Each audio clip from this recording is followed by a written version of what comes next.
आज बात करते हैं एक ऐसे केस के बारे में जहां पर यूएस सुप्रीम कोर्ट ने ब्लैक्स की स्लेवरी को सही बताया था। This is the story of Dred Scott versus Sanford. ये बात है 19th सेंचुरी की, जब अमेरिका इफेक्टिवली दो हिस्सों में बंट गया था। एक थे फ्री स्टेट्स और टेरिटरीज जहां स्लेवरी वाज प्रोहिबिटेड, और दूसरे थे स्लेव स्टेट्स, वो एरिया जहां पर स्लेवरी वाज लीगल।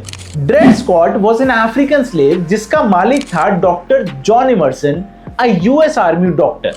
स्कॉट जो कि एक स्लेव था, वो डॉक्टर इमर्सन के साथ मिजूरी स्टेट में रहता था, जो कि एक स्लेव स्टेट था। But they also lived in Illinois and Wisconsin territory which were free territories. Dread का मानना था क्योंकि वो एक फ्री स्टेट में रहता है, therefore he was a free man. इसलिए in 1846 he filed a lawsuit in Missouri. Ultimately case Supreme Court of United States पहुंच जाता है और सुप्रीम कोर्ट, जिसे chief justice Roger B Taney lead कर रहे थे, 7-2 के फैसले से स्कॉट के खिलाफ डिसीजन देता है और स्लेवरी को अपहोल्ड कर देता है। सुप्रीम कोर्ट ने 3 मेजर पॉइंट्स ऑब्जर्व किए।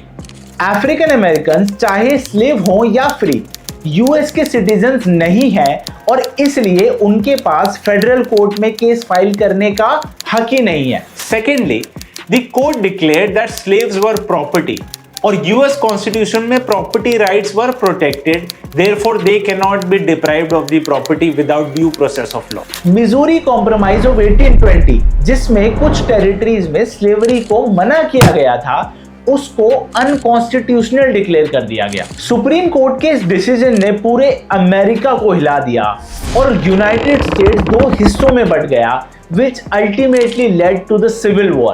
But fortunately, the 13th Amendment was brought in the year 1865, which completely abolished slavery, और slavery का ये काला पन्ना हमेशा के लिए इतिहास बन गया।